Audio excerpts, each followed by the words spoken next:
Keselamatan di jalan raya sangatlah penting untuk diperhatikan oleh pemakai jalan raya. Bermacam-macam jenis rambu-rambu lalu lintas yang dipasang baik di marka atau di badan jalan, yang dimana bermaksud untuk menjaga keselamatan pemakai jalan. Semua itu bermaksud untuk menertibkan para pemakai jalan dan secara tidak langsung bertujuan untuk menjaga keselamatan para pemakai jalan. Akan tetapi, cara berkendara masyarakat cenderung buruk, sehingga peraturan rambu-rambu lalu lintas sering mereka langgar. Terjadinya kasus pelanggaran yang sering terjadi di jalan raya mengakibatkan terjadinya kecelakaan.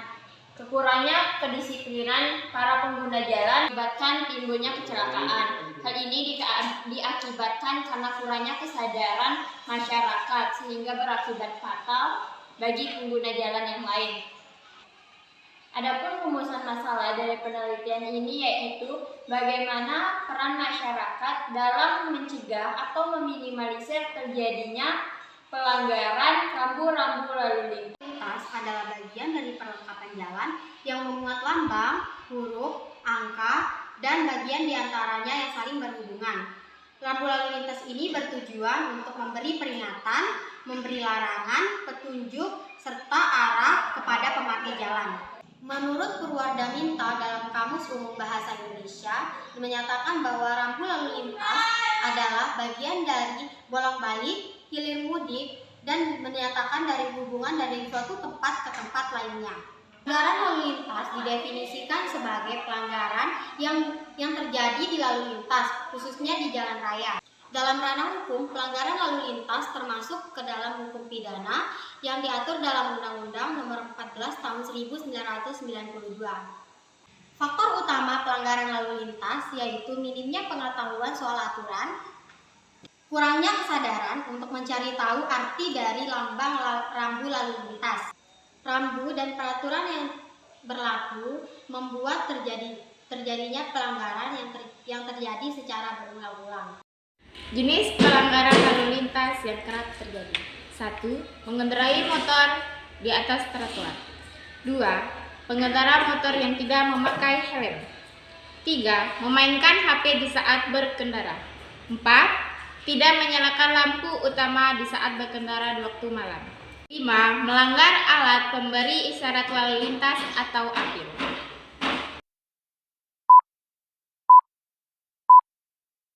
Lights, camera, action.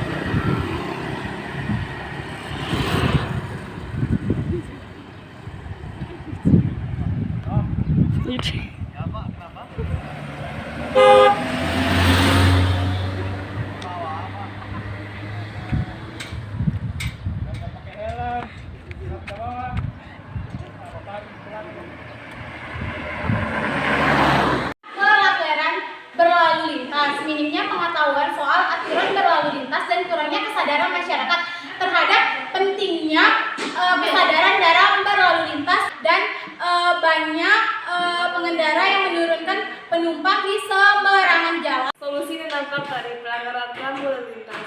Solusinya yaitu 1. Penetapan hukum yang lebih tegas. 2. Mengadakan sosialisasi di sekolah-sekolah tentang rambu lalu lintas. Dampaknya adalah bisa menyebabkan kecelakaan. 2. Menyebab terjadinya kemacetan. Faktor yang mempengaruhi kecelakaan lalu lintas yang pertama adalah faktor manusia. Kenapa? Karena manusia menjadi faktor penyebab terjadinya kecelakaan. Hal ini terjadi karena adanya pengaruh dari dalam jiwa manusia itu sendiri. Contohnya, yaitu kelalaian yang terjadi pada korban.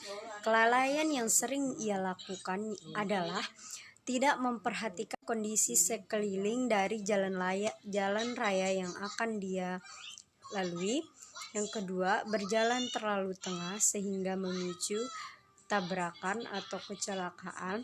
Yang ketiga adalah saat ingin memotong jalan, terkadang korban tidak memperhatikan jalur lalu lintas.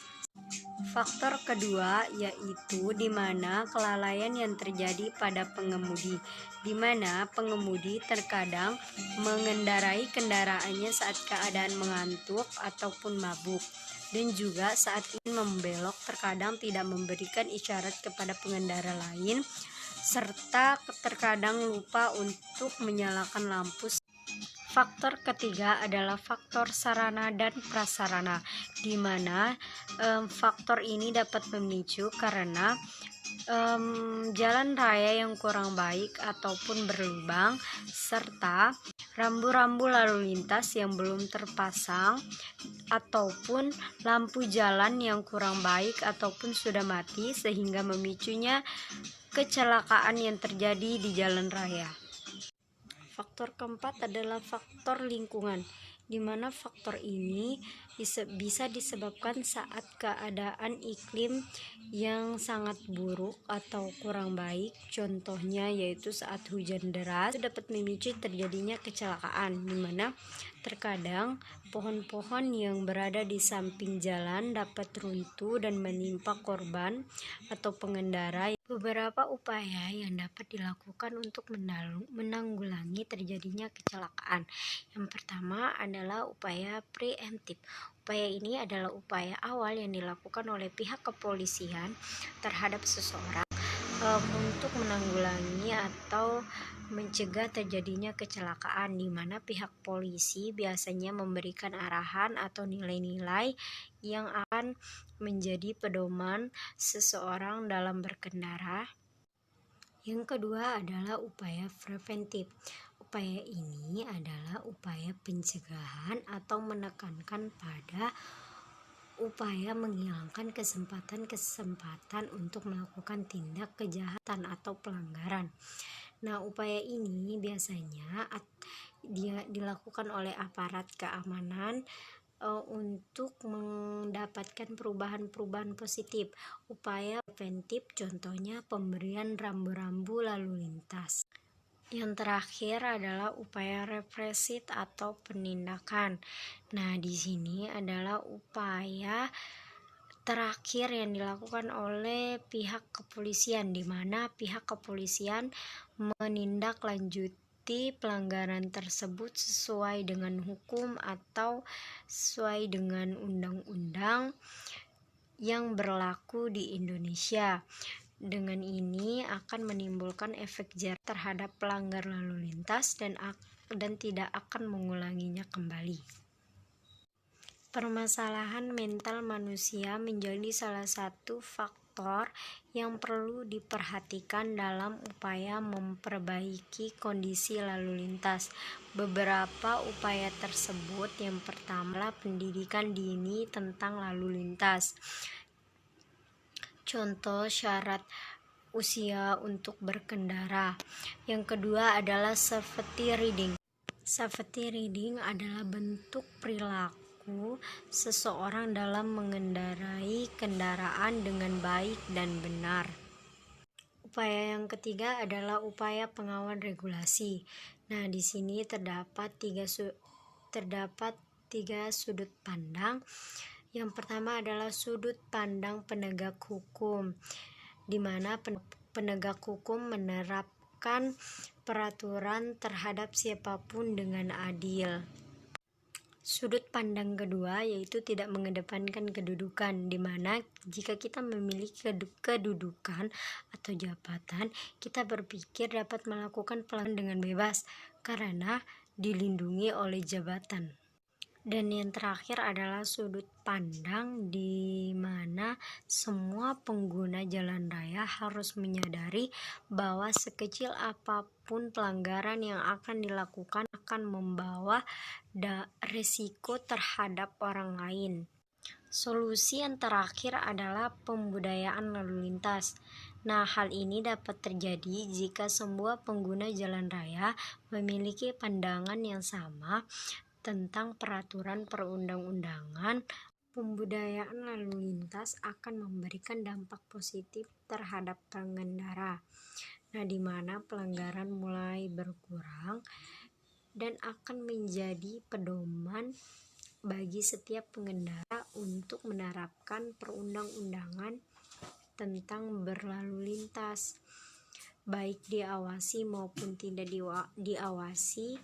Mereka akan selalu menaati peraturan yang berlaku. Kesimpulan, masih banyak masyarakat yang tidak tertib dalam berlalu lintas sehingga dapat menyebabkan terjadinya kemacetan dan kecelakaan. Pelanggaran yang dilakukan masyarakat yang pertama tidak memakai helm, yang kedua pada saat berkendara memegang handphone.